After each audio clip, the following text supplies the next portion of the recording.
So middle of 2024, I don't think we'll see anything spectacular. We might see $75,000, $80,000 Bitcoin. That would be a new all-time high. That's pretty spectacular. But I think 2025 is going to be the spectacular year. Tell us, how spectacular is 2025? We're looking at north of 300,000 for Bitcoin. The SEC has until the 24th of January to be able to give a verdict as to whether the application goes forward or it's rejected. So we'll know on the 24th. This is why we're seeing so much kind of Bitcoin getting priced into it being approved. BlackRock has had lots of ETFs. They've only ever had one rejected. And that one that was rejected ended up getting approved in the end. So they have, like you said, a near perfect record.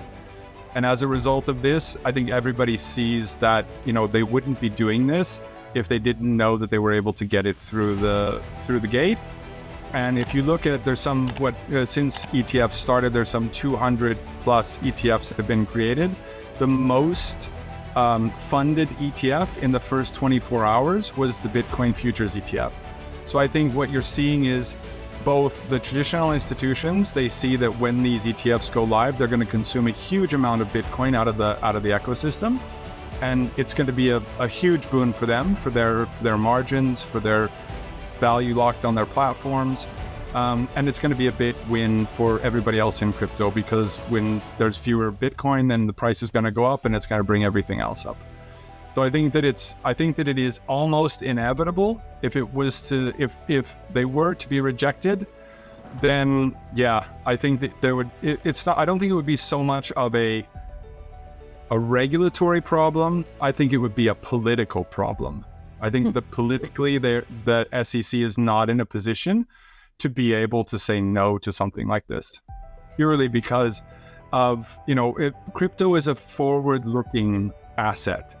And so people see this coming. They see that people are starting to accumulate Bitcoin because they know they're going to have places to sell it to, whether it's BlackRock or Fidelity or the other dozen ETFs that are in application. All of them will be, or most of them will be approved. The SEC can't simply approve BlackRock and then not approve these other ones. It would be a complete disaster. Yeah. For management on their side. And so I think that they'll all be approved over time, and that is going to just change the nature of how crypto is looked at, how crypto is invested in. It won't affect any of the traditional sort of crypto people like me, but it will bring a lot of new money into it. It will bring all the institutions. It'll bring, lots of people that would normally not get access to it, that currently they have to buy MicroStrategies in order to get access to Bitcoin. Yeah. Now they'll have a more formal way of getting into the asset, and they'll see the gains, at least in the short term. And so you're saying the chances of an approval are what? Give it to me in percentage terms here. Well, north of 97, 98%. So personally, pretty much all the smart people I know are saying that people will sell the news. So there'll be a downturn in the price and then a consolidation, and that consolidation will then mark the beginning of the next bull market.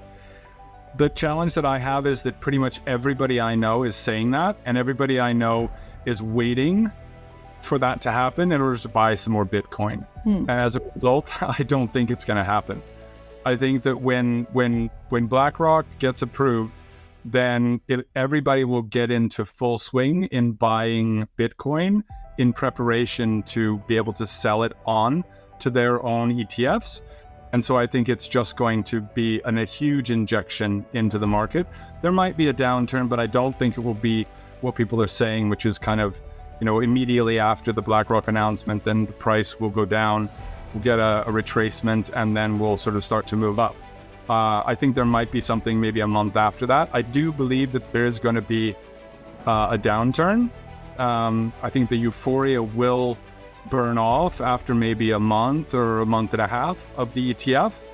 But once that happens, then I think we're well underway for the next bull market. More or less, do you have a price forecast of where you see Bitcoin at, say, middle of 2024, keeping in mind we also have the halving event in April? Yeah. So middle of 2024, I don't think we'll see anything spectacular. We might see $75,000-$80,000 Bitcoin. That would be a new all-time high. That's pretty spectacular. I think 2025 is going to be the spectacular year.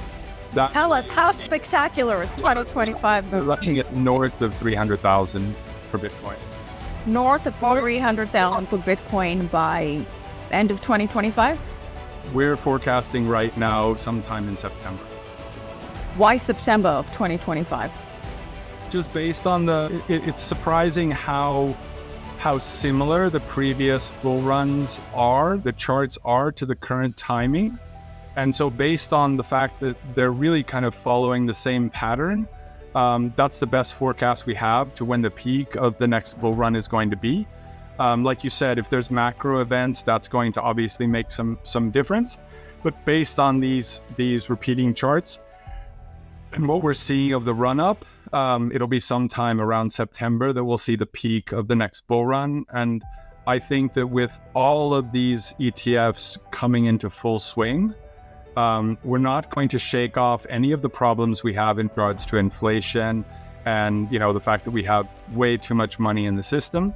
And I think that people are going to see the dollar going down in value and the perceived value of Bitcoin going up. Obviously, it goes up partially because the dollar is going down. And then just the massive accumulation of Bitcoin into these ETFs.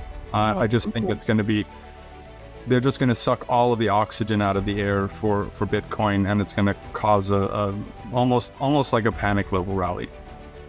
Our models are well north of 200 or 250 for Solana. I mean, Solana is such a peculiar character, right? Because it's the only blockchain that has maintained its kind of fame or popularity for two bull markets, right? Most of these blockchains, they end up having this, huge success in one bull market, and they kind of lose a lot of their momentum. But Solana, Solana was north of 200 in the last bull market. So we fully expect it to go much farther than what it did in its last bull market. So yeah, well north of 200. I would not at all be surprised to see Solana at 350 at all. Over what time period, more or less? Yeah, 2025. Ethereum is interesting because it tends to be more kind of serious. It's less speculative. It's more of the kind of grown up. It's the base layer for everything. So I think that Ethereum obviously will do very well. It'll probably run parity to Bitcoin in that sense. I would like to see Ethereum do a lot better. I would like to see it being recognized for what it actually is, which is this kind of foundational layer for a lot of what crypto is built on. But it seems to be kind of being held back because of, I guess partially it's because it has such a vibrant ecosystem that people have so many different assets that they can invest in that it kind of draws some of that liquidity that would normally go into Ethereum. But Ethereum will do great. I think the big challenge is going to be gas prices. I mean, we're already seeing yesterday, gas prices at huge levels, and we're not anywhere near a bull market. And so, I mean, that's going to be the big challenge, I think, going forward is, as we move forward, having gas prices of, $100, $200, $500, $1,000, that's really going to be a crippling thing as we go